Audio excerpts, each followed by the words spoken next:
Well, good evening, everyone. Welcome to the Pastel Society of Southern California Theme Thursday. Today is September something, right? Where are we? 22nd. September 22nd, 2022. And thank you very much for your patience and for hanging on with us while we recovered from some technical difficulties, but recover we did. And I'd like to turn this over to you, Margie, to present our wonderful featured guest for this evening. Well, hello, everybody. I think you can hear me, right? With us tonight is one of my favorite pastel artists, Kathleen. And Kathleen is not only talented as an artist, but also a musician. And tonight she's going to show us the nocturnal paintings she's been working on. And also, Kathleen, this might be a good time to explain what kind of surface you're working on. And does it vary? Okay. So hello, everybody. I want to walk you through a little bit of what I do when I start a painting, and this one happens to be a nocturne. I think that that Margie was talking about. A lot of my paintings, I use a prepared surface where I take print making paper and put paint on a ground on top of it, the golden ground for pastels, that gives it a real heavy texture and brush marks and everything. I am not using that tonight. I'm sorry. I took a hiatus from doing that. I bought a whole bunch of some UART paper and some of the what is the other one called? The Lux archival paper. And so I've been doing more paintings on those. And the reason that I changed was I got a request for some paintings of clouds, and I found that the heavily textured paper wasn't giving me the right effect that I wanted for clouds, that I wanted something smoother for clouds. And so I got used to using the smoother paper for a while, and I have a whole bunch in stock. So I'm using it up before I go back to the textured paper. So I'm sorry, I'm not demonstrating that today. But I thought, when I was thinking about the task of doing a nocturnal, I thought, what is it about, doing the paintings from photos that you take at night or at dusk, and that I'm doing it from photos. I'm not going out at dusk and doing these things. And I think that the biggest thing that I like about that is that the photos that you take at night or at dusk don't give you very much information. They do a lot of the simplification for you. That's one thing that you can think about if you're doing things from photos, even if it's during the daytime.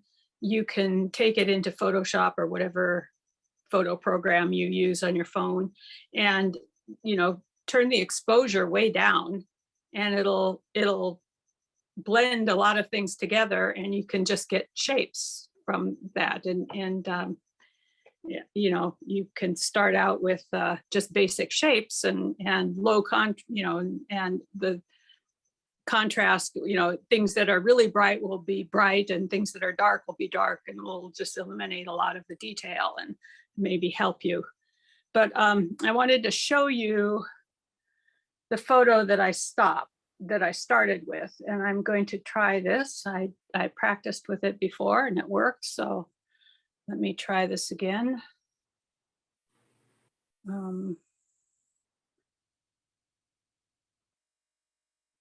Where is it?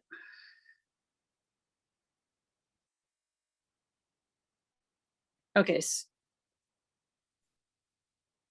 so this is the photo that I started with. And I wasn't driving, I was a passenger. So don't worry that there was an accident happening here. But, you know, it starts out, you know, with not a whole lot of information. But it does start out a little bit too busy over on the left-hand side. All those bright lights might be a little bit difficult. And so I took it into Photoshop, and I pared it down to be this. So what I did in Photoshop is I cropped it, and then, you know, if you remember, there was a large car in the foreground on the left-hand side, and I got rid of that by painting over it with Photoshop. And then also the cars on the left-hand side, that all of the oncoming traffic, that their bright lights were coming at us, I got rid of those too, so that I could simplify it and not have so much to deal with. So this is the photo that I'm working from. And I'll go back to my screen again. And so I block in, you know, the big shapes with, you know, and I sketch in the proportions of what I want. And then I wash it out, you know, wash it down with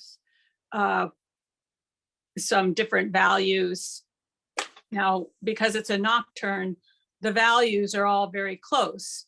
Just the very bright things are left light, and probably in my painting, you know, in my start here, the lights are too light, but I wanted to remember where they were. But everything else is almost the same color, you know, almost the same value, just slightly different. And I'm hoping that you can see this as I go. And I apologize because my studio is not set up for doing things at night. I have windows all along the side of my the area that I use as my studio, and I paint during the daytime, and I have wonderful light during the daytime. But at night, when it gets dark, all I have are my overhead lights, and they're not very good. And I usually don't paint at night, so I apologize for that. Anyway, so what I've got now that I'm starting with is my basic, you know, values and colors, and a layout of where I want things. And so that's, I'm going to start, you know, with that. There isn't a whole lot to do because, well, for a couple of reasons. One, nocturnes, like I said, eliminate a lot of detail to begin with. And then my style, I don't like to do a lot of detail.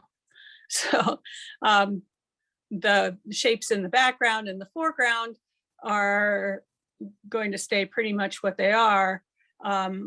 What I need to work on are those vehicles, and to make them look like they're vehicles. That's going to be the tricky part. And so we'll see how it goes. And you can talk amongst yourselves or have a drink of your beverage of choice. And you can ask me questions and I'll try to respond. I don't know if you'll have any questions or not. You can say, get out of the way if I'm standing in your way and you want to see something. So let me see. I have a feeling that you can see it on your screen better than I can see it in person. It's pretty dark here. It looks pretty cool. So we'll see how it goes.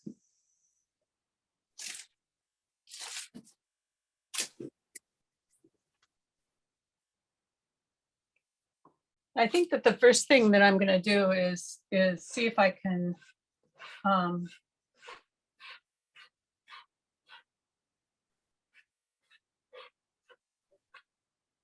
get this to be more like I want it to be. I think it's a little bit bright.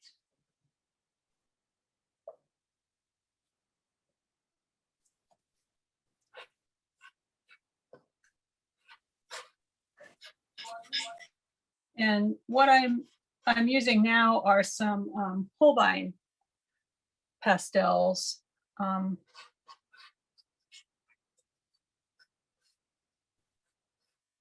I'm doing it very lightly. I find that they work very good with a very light touch to kind of blend things together.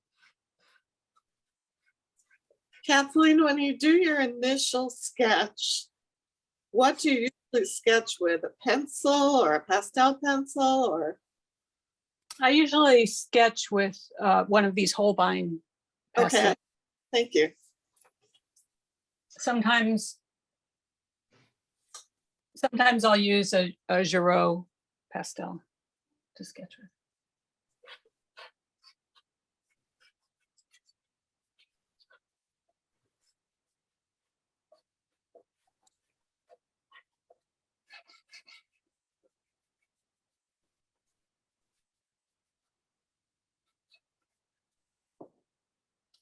And this is a really interesting way to work on something, because like I said, it's actually, there's more light on the screen that you're seeing than what I'm seeing in person. And so I can hardly tell what color I'm using. And so all of those teachers that tell you color doesn't matter, it's all value. This would be a good exercise to do, paint in the dark. And you don't know what color you're using, but you can tell the different values. So.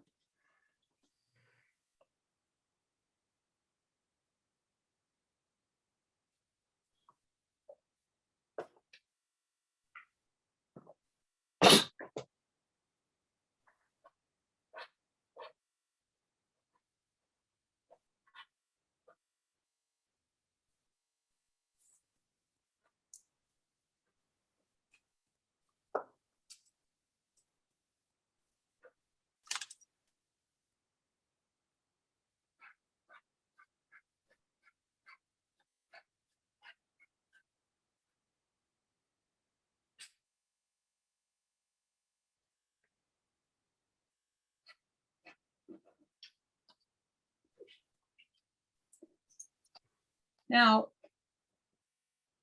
this doesn't have anything to do with nocturnes, but another thing that I have done in the past, I haven't done recently, but this is, I used to do more paintings of cars on the road. And so I was painting cars a lot. And I discovered that in order to get the idea of a car, you don't have to paint every little detail. If you get kind of the basic size and just a couple of lines of, to hint at, this is the roof of the car, this is the rear bumper of the car. You don't have to draw in the whole thing and it'll still look like a car.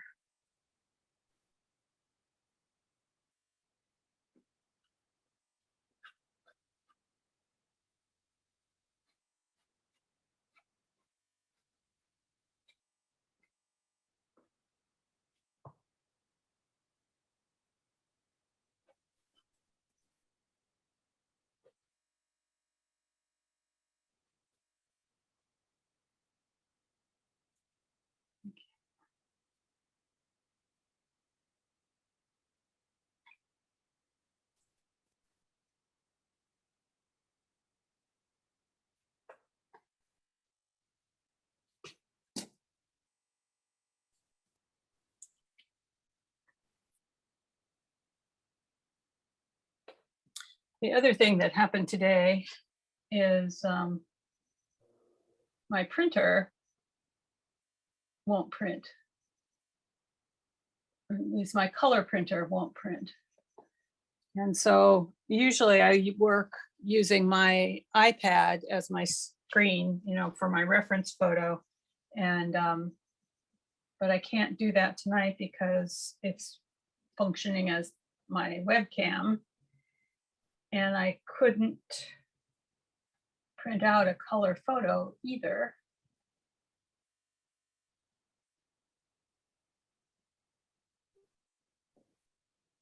So I'm really working in the dark.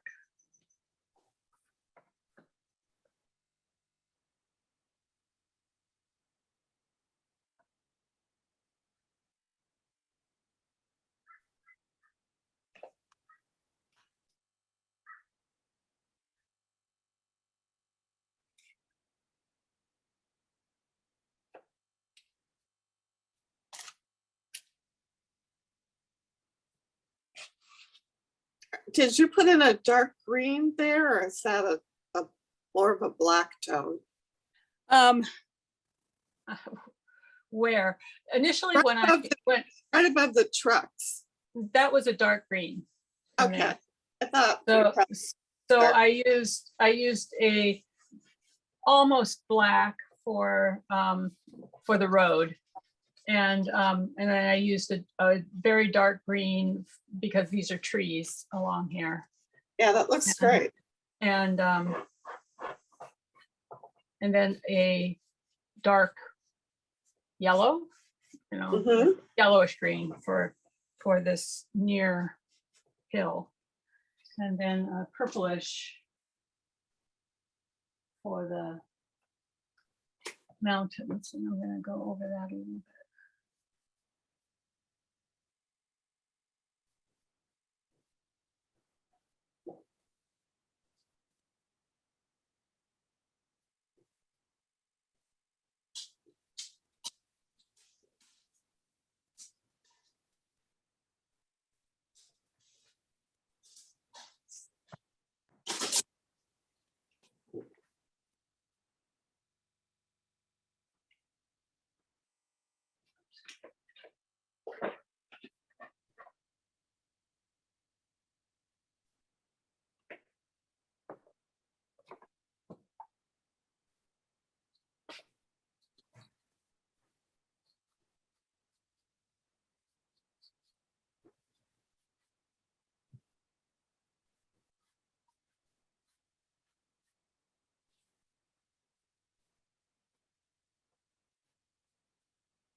Kathleen, when you're painting at home, do you like to have a complete silence, or because I paint better when I have music playing?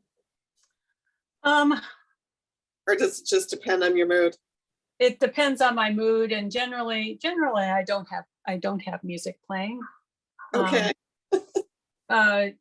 You know, there's usually, sometimes I'll have the baseball game on. Ah, okay. But when I'm painting it, you know, at home, usually I paint for short spurts. I'll work on something for a little bit, and then I'll stop and I'll wash my hands and I'll get a cup of coffee and I'll maybe do some dishes and and look at it while I'm doing that. My studio is in the corner of my living room, and so I can walk all around my house and do things in my house and still look at my painting from different viewpoints. And then I'll say, okay, now I know what I want to do, and I'll go back and do it for a little bit more. But I generally don't work on anything for more than 15, 20 minutes at a time. Sounds like a good plan, actually. I think that you get to a certain point and you're just fussing with things. Mhm. And you kind of lose track of what you're doing. I'm going to. So Kathleen, this is Kath. That's very refreshing to hear. It gives me hope. Yeah, I don't think that, I think that sometimes people feel guilty because they aren't painting enough. And, when really all you have to do is, if you only have 15 minutes, do 15 minutes and then do something else. That might actually be better than trying to work on something for hours at a time. I'm using one of these, Dawn Emerson introduced me to these smushers, is what she calls them. And there's some kind of dense foam that's used for construction, like for insulation and underneath floors and stuff like that. And it's like styrofoam, but very, very dense. And they just are wonderful for blending and smushing. Much better than the sponges that you buy at the store, at the art store. Those seem to be too mushy. And these kind of replicate what you would do with your finger. But you aren't using your finger, so you aren't getting your finger all dirty. And because they're so dense, they wash off, so after it gets all messy like this, I can take it and wash it off with water and dish soap, and it'll be all clean and white again, and nothing soaks in. It'll dry really quickly because it's so dense that liquids don't soak in. And so I've started using it for all sorts of things. It's really great. Where do you find them? Now that is a good question, because I got them from her. And I took a couple. You have to take a class with Dawn Emerson, because she gave them out in class. And then during the pandemic, I took a Zoom class with her, and she said that they had recently done a lot of construction on her studio, and she had all this extra. So I wrote to her and asked her, and she sent me like 5 or 6 of them. So I'm sad, but I don't know how you get them other than. I would imagine you could get them at Home Depot. Yeah, Department. You'd have to, you might have to buy. It might come in like gigantic sheets. Excuse me, I missed what it was called. I don't know what it's called. It's a foam insulation, and you can put it under floors. I have one piece. Yeah.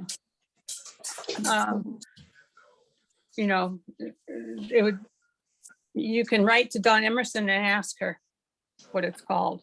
Yeah, I have one piece from a class and I hoard it. Yeah. It's also really good. At IAPS one time, I took a class with what's his name? Stan Spurlack. And his class, he did underpaint, rubbed in underpainting. So not using a liquid, you would, he put in a layer of pastel, and he rubbed it out with his hand as a dry underpainting. And and these work really good for doing that too. So if you don't want to put water on your, or if you have a surface that won't take liquid, but you want to do, you want to lay in some colors underneath that don't get picked up by your top layers, you can do that. You can lay down a layer and rub it out with this, and it's almost as good as painting it out with alcohol or something like that. Doesn't get quite as dark. So if you wanted a dark color underneath that you didn't want to mix in with your other layers, that won't work. But other than that, it works pretty good for blending in, I think. I might do that.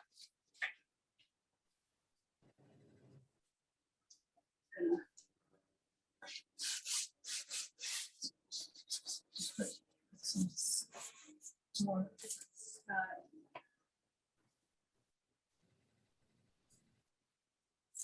put a couple of different colors of blue in the sky. And then I'm gonna take one of these. This one looks dirty, but it's clean. And I'm going to just rub those different colors of blue together in the sky.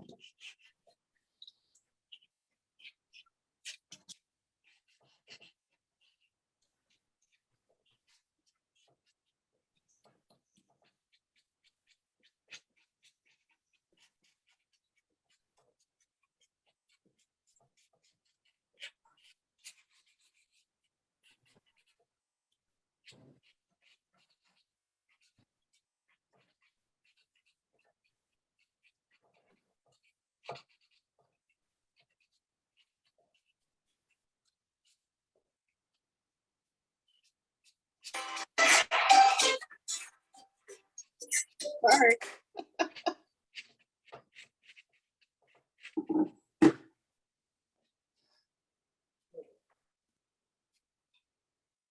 Okay. What do I want to do?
Here's another thing that I found very helpful. I got a bunch of these shop towels, and I get one and I get it wet and wring it out, so it's just damp. And then I can use it to wipe off my fingers instead of using a whole bunch of baby wipes that just get thrown out. So that's another thing that I found really helpful.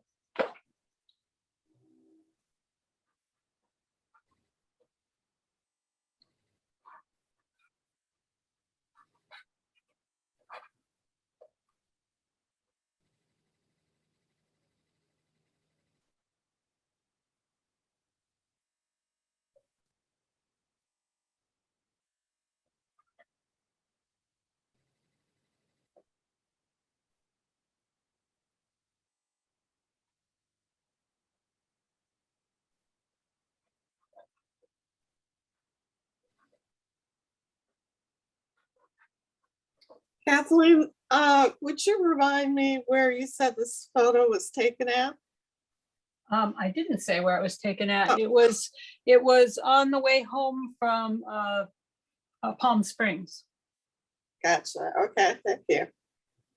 So, yeah, somewhere along that road.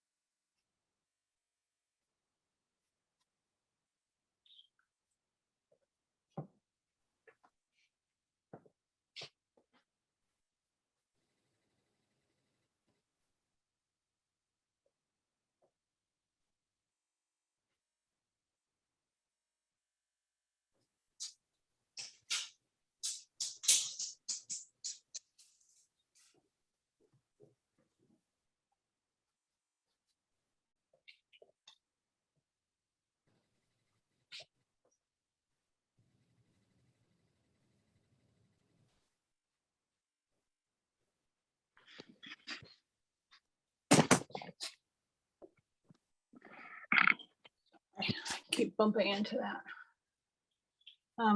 Now, on one of the things that I liked about this picture, and I like about paintings of roads at night, is you have these large areas that are like almost black, but there's like some light coming from, it's like reflected off. There's like a car over here, and you're getting a little bit of bleed from the headlights, and up here the headlights of those cars are kind of falling on the ground. And I'm going to try and see what I can do to give that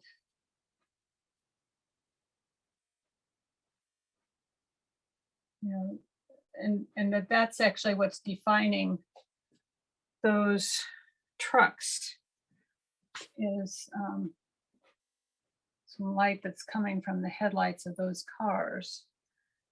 So it's not very bright, but it is brighter than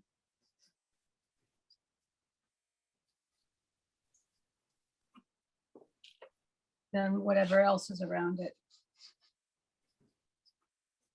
And you see whatever's coming from the headlights of that truck are spilling out too. So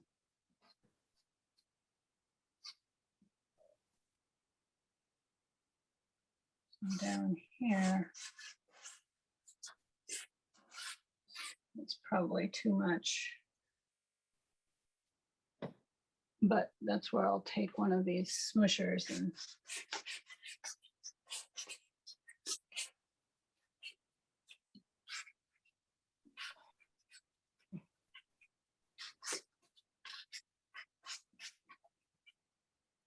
smush it.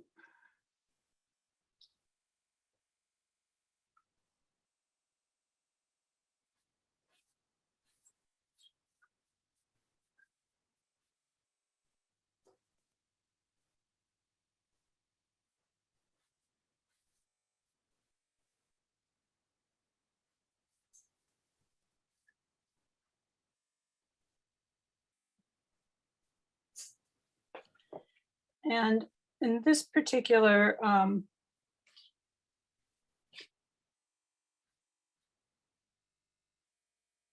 image, I think that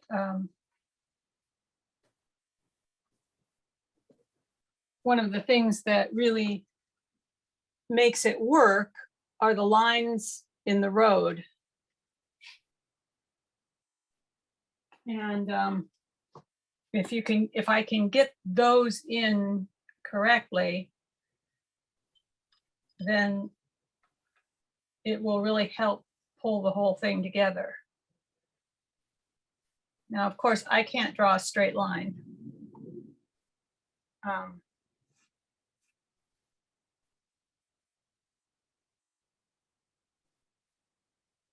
But you know,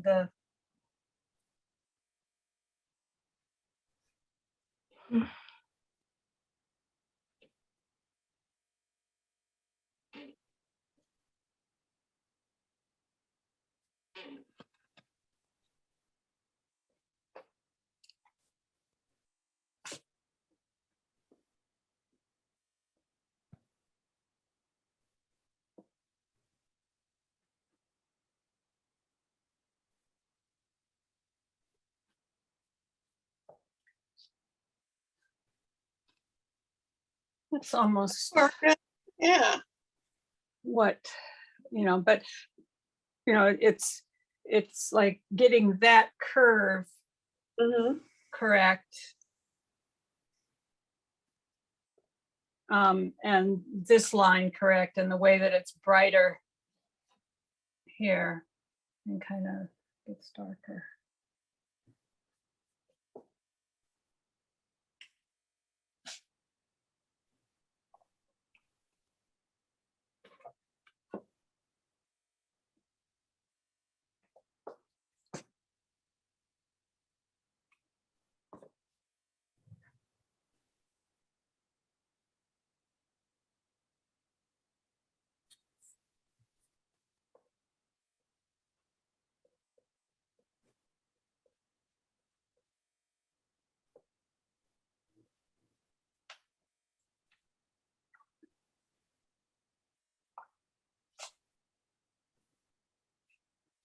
I think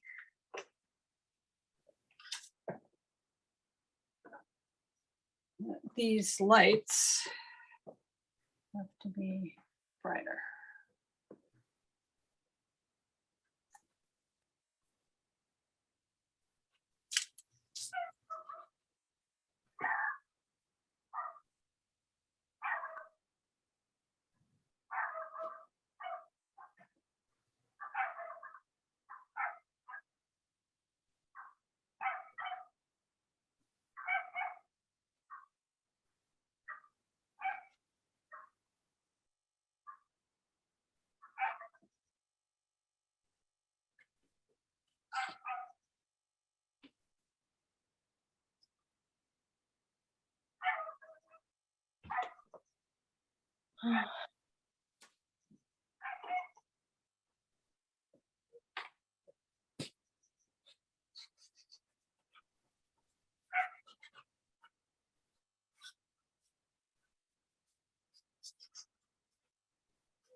And now I think I really need to step way away from it and see what it looks like from a distance.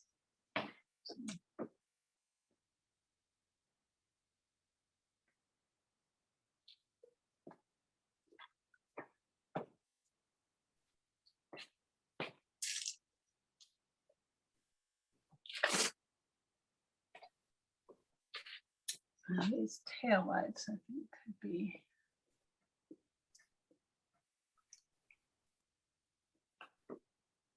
redder.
Okay, so one of the things that's bothering me about this when I'm looking at it is this white tape on the side.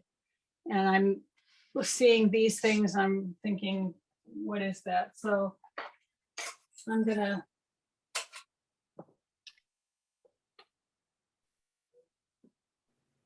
take some black tape and cover that up and see if that helps me get rid of all that messiness and see where the edge of my paper is. I think that the mountaintop needs to be a little lighter.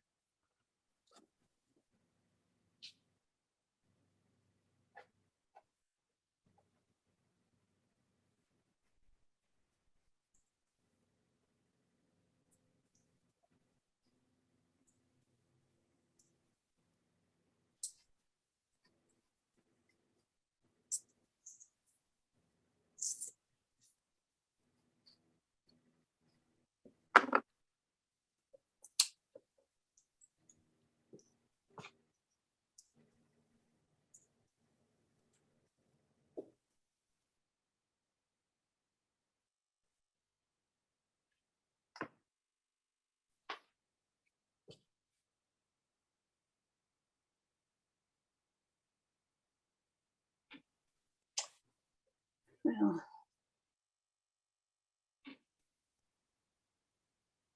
now another thing I do when I get to about this point where I think, oh, you know, what am I going to do next? I really don't know. What does it look like? I will take a picture of it with my phone.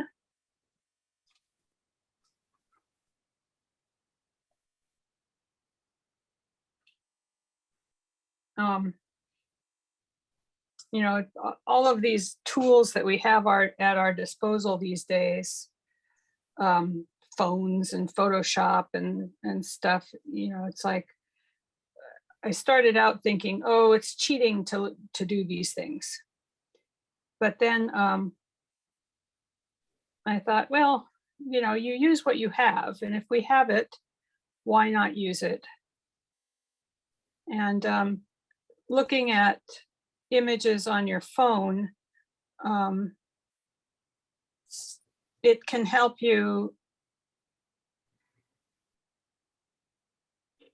kind of separate your painting from everything else that's going on around it.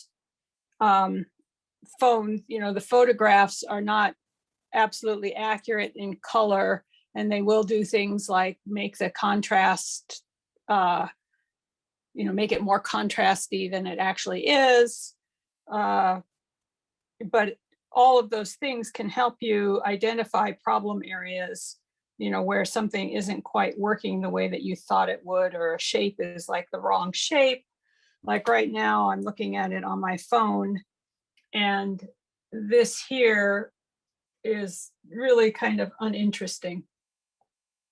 And what do I need to do to remedy that?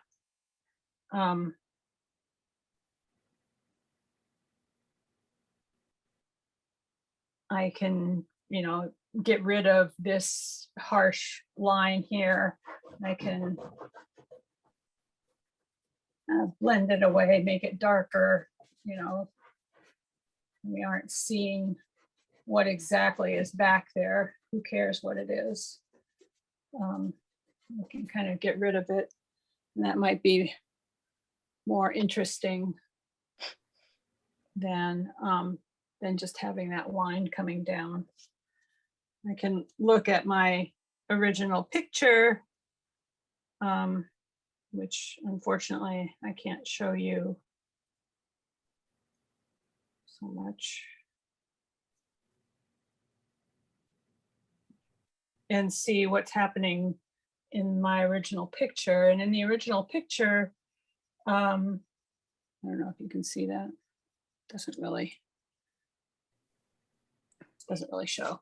We can see it, Kathleen. I can see it. Okay. Yes.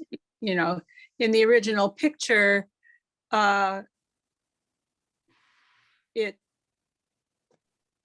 kind of disappears. That line disappears there, and so I can do something more similar to that.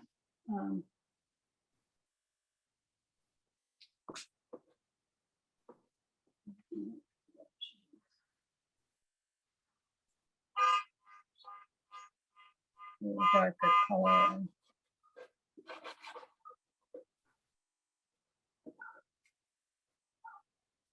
Kathleen, do you play music when you draw and paint? I don't usually. I do, certain things. I think of strokes and stuff that I'm doing as musical, and that there would be like a rhythm to them. So if I get into a place where I'm doing, something where I'm a good example of that would be when I did this painting, and it has all of these strokes in it that are going up and down.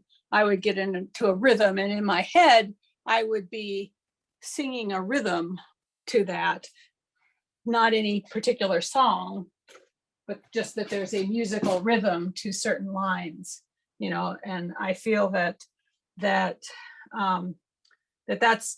what makes a successful painting, is something where you can feel the rhythm to it. Like, this goes this way, this goes this way, this goes this way, this goes this way. And it's like, it's all dancing to a rhythm, but it's not any particular song. So. I don't know how to explain that, but. What instruments do you play? This is Christine Obers. Well, I play the violin.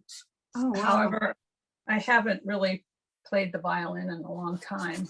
And I think that what Margie was thinking of is my husband is a much better musician than I am. He plays the guitar and the piano, and he teaches music, and he has a music store. And we do have concerts on the weekends. And so I'm around music a lot because we have the music store and the That's concert. wonderful. And so What is the name of the store? Boulevard Music in Culver There you City. And yeah, you should, if you're in the Southern California area, South Bay, West LA, Santa Monica, even the Valley, it's not that far. We just started up with concerts. We were kind of dark during the pandemic because large groups of people, but just a couple of weeks ago, we started started up with the concerts again. So if you look on our website, boulevardmusic.com, you can see the whole list of concerts that's coming up. And we specialize in acoustic music, a lot of guitar music. We have some really fine guitar players coming up. Christy Lene does fingerstyle guitar, kind of jazzy. Carl Verheyen is going to play an acoustic set, and he's a fairly well-known studio musician. His main claim to fame was he was the lead guitarist in the group Supertramp, but he does much more. He does much more than that. And when he's playing acoustic, it's a lot of blues and fingerstyle. We have some bluegrass coming up. So a lot of different things. We just had a great Celtic guitar player come and play. Wow, Kathleen, that's really great news to hear. So I'll be up there to enjoy some of those concerts and get up there. But I really loved what you said about having a rhythm, that your strokes were rhythm. And that makes a lot of sense. Absolutely.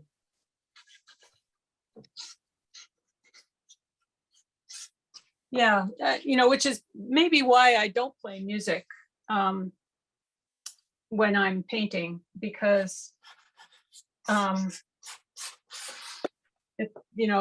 if you're, whatever music you're playing would be, you'd have to be very careful about what you choose, because the rhythm would have to match what you're painting, so. And you might not know what that is, because like right now, I wouldn't know what song to play. Keep on trucking. Yeah, I was thinking maybe the Allman Brothers, or something like that. Would be a good one for this one, but.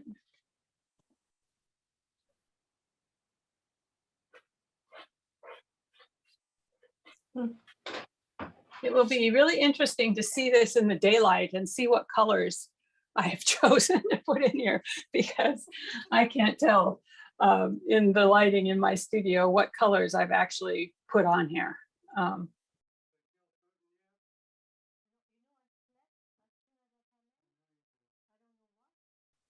So. Speaking of colors, what is the white? Is that really a white, or is that a light something else? It's a light blue, and what it is, it's not even that light of a blue. It's just lighter than everything else. And what it is, it's the snow on top of the mountains, and it's catching the last of the sunlight.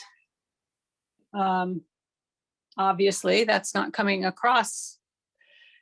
What you're seeing on the screen is not a really very accurate view of what's happening here, but I don't know what else, what one can do about that. Well, perhaps when you're finished and happy with the painting, we can add it to our YouTube channel. Right, I will, when I finish in the daylight, I will send you a photo of it, how it really looks. Okay, that sounds good. Yeah. So I think I've gone about as far as I can in the dark here. Okay. And what I'll do also is take some pictures of it as, photographs of it as it is now before I work on it some more, so that you can actually see more of what it actually looks like as I was working on it. Because, you know, that's the whole thing about photographs. This area up here in real life is not as light as it appears on the screen. Okay. It seems really a much higher value than it actually is.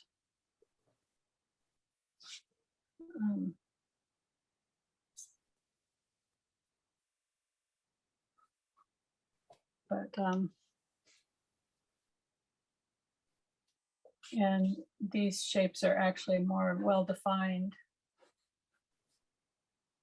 than they appear on the screen, because it's kind of at an angle. So. Well, I love the use of the curves and that straight line, because it draws you right into the main focal point. Yeah, I think that there's potential there. Okay. You never know. You never know what you're going to get when you start. Right. And I took one class in college that it wasn't a painting class. It was a crafts class. It was building things with fiber. And but the teacher had a very interesting thing to say about projects, is that if you think about it, everybody has to be 13 sometime. And if you think about yourself when you were 13 and you weren't, you were kind of awkward, you start out cute, and then you become 13 and you're just awkward and stupid and you don't know what's going on, and nothing fits, and your body is not what it should be, and you have to like work through it, and and then you become an adult, and you can forget what you were at 13, because you worked through it and you became something better. And so if you think of your projects like that they start out like, oh, this is going to be wonderful, and then you hit this big lump in the middle and you're thinking, this will never become anything, it's horrible. And you can't just toss it away. You have to work through that and see, because it will come out to be something better at the end if you work through it. So my words of wisdom. I call that the ugly phase, which Yes. happens to me about when I'm 30% in, and then it leaves after I've worked on it for a while. Yeah. So I will work on this tomorrow and see what I can salvage. And I think it's looking really good. It really is, Kathy. And so are you thinking that you might finish it tomorrow? Is that something, or do you need probably more? yeah I probably will finish it, or pretty much. Often what I will do is I will work on, and this routine sort of happened when I was working, and I was only I would work during the week and I would have the weekends to paint. And so I would start something on Saturday and get about as far as I am here. And then I would put it away and work at it again on Sunday and be pretty much finished, but it would be up in my studio in my house for the following week. And I would look at it and I would say, oh, maybe I'll put a little dot here, or maybe I'll get rid of that line there. So for the next week, I might do little tweaks before I absolutely call it finished. But I don't like to spend too much time on things. I get bored with things I guess, you know, I find it hard to spend a whole lot of time. I'd rather start something new and then you know, maybe with what I've learned from something, I'll start a new one rather than keep messing around with an old one. It was interesting. I started taking a figure drawing workshop last week, and they started out with 1-minute poses, and then they did 15 or 10-minute poses, and then they did 20-minute poses, and then they did an hour pose. And 20-minute poses was about as long as, you know, like I would be finished. It's like, what else am I going to do? You know, I would, you know, so I just started and I did the same thing again, rather than mess around with that one that I was working on. And, you know, that's just me. I can't, you know, it's like I get to a certain point and I can't go any further. If I do, it's just fiddling with it. So Kathleen, I think this is Lynn. I think that's why your work looks so fresh. It always looks fresh because you're going in there and you're doing it and you're getting out without overworking it or overthinking it. I love that about what you're doing. I love seeing every day what you produce in the time that you have. yeah. Yeah. Sometimes it works and sometimes it doesn't. And I don't worry about when it doesn't work. You know, it's like, okay, you know, I'll paint over that one. I'll throw that one out. I'll just do another one. But I really admire people who can spend hours and get really detailed, realistic looking things. I just can't do that. But I really admire people who do that. I wish I could, but in another lifetime, yeah, maybe. So. Does anybody have any other questions? I mean, I know we started a little bit late, and so if it's okay with you, Kathleen, if there are more questions that we can stay a little bit longer or a few minutes longer, then. If people have questions, you know, I'm here. I don't know what kind of questions they would have, but.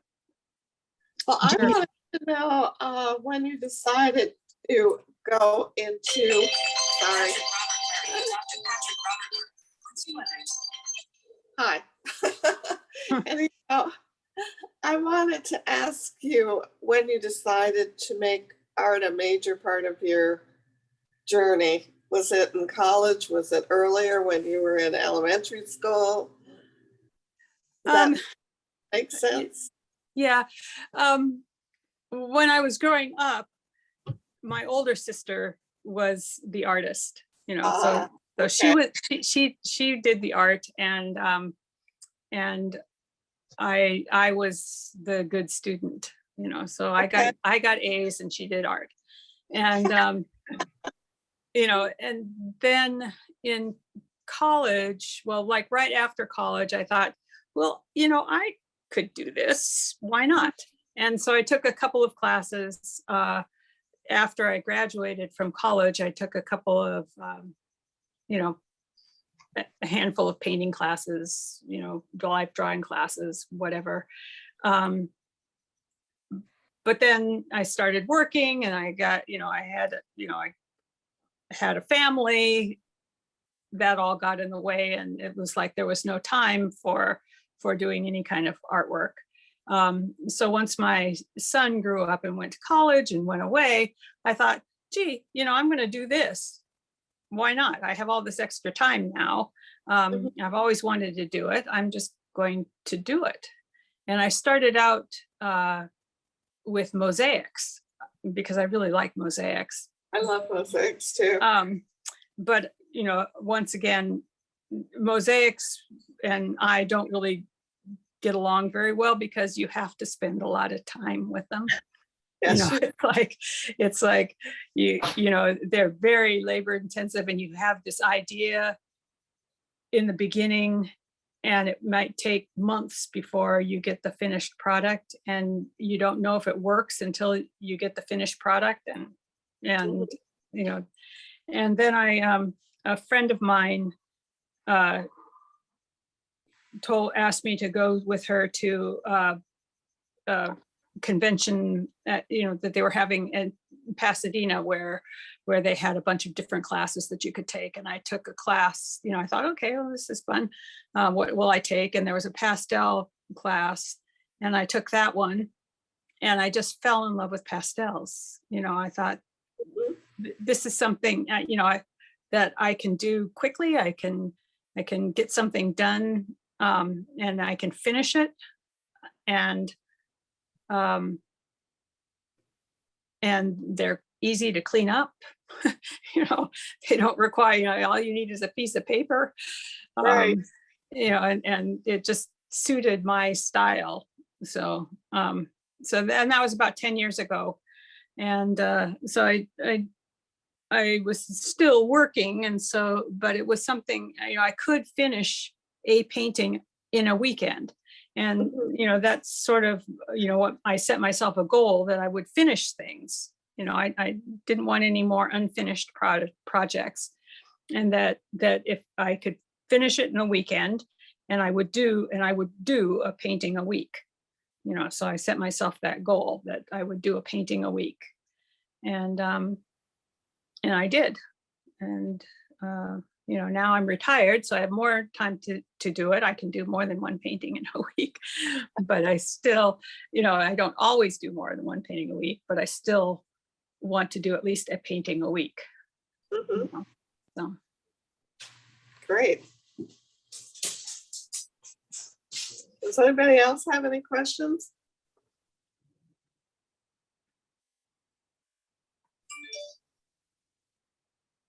There's some stuff in the chat, but yeah.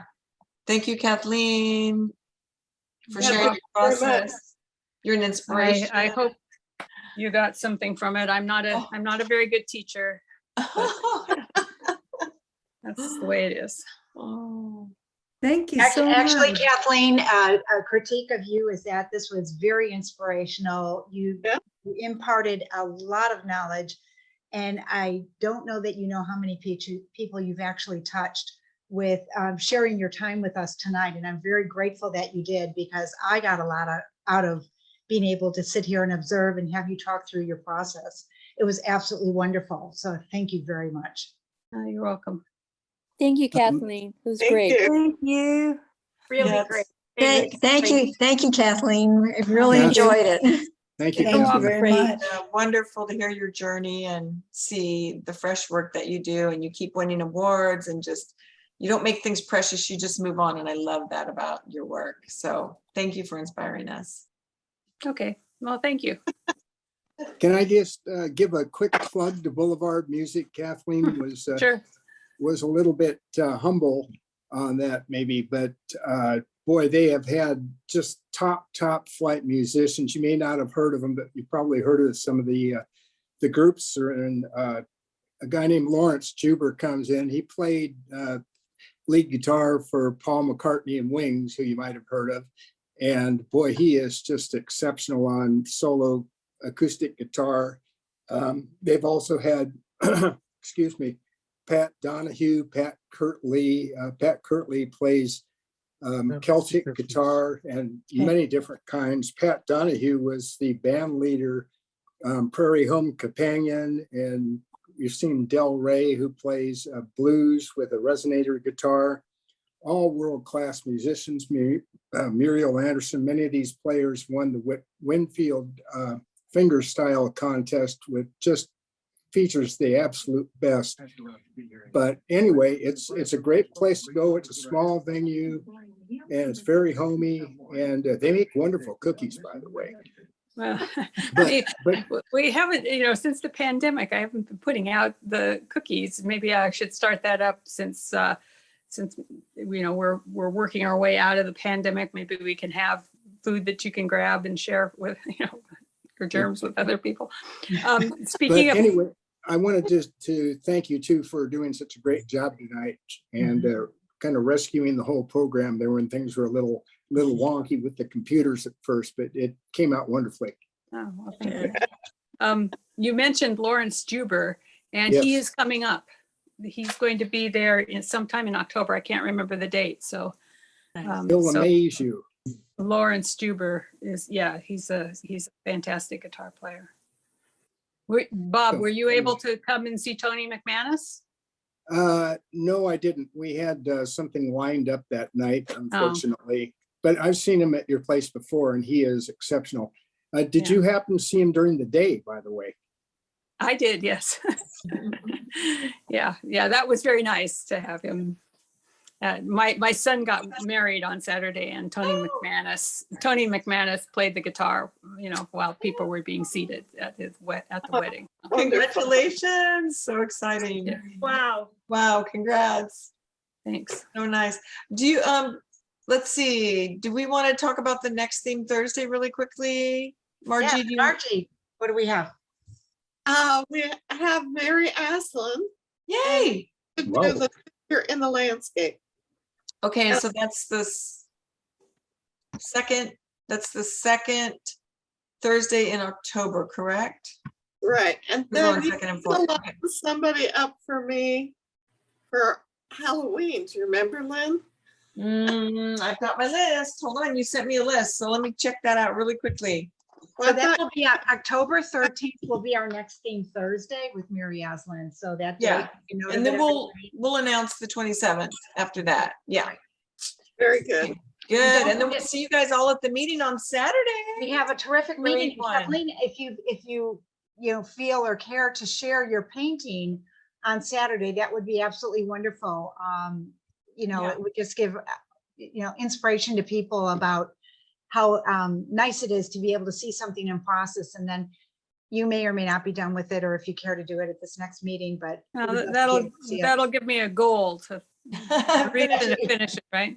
That gives you tomorrow. Tomorrow. Right, we got because the meeting's tomorrow. Saturday. All right, well, we'll see you all on Saturday. Thank you so much, Kathleen. Everybody. Thank you, everybody, for your help. All Thank right. you. Thank you.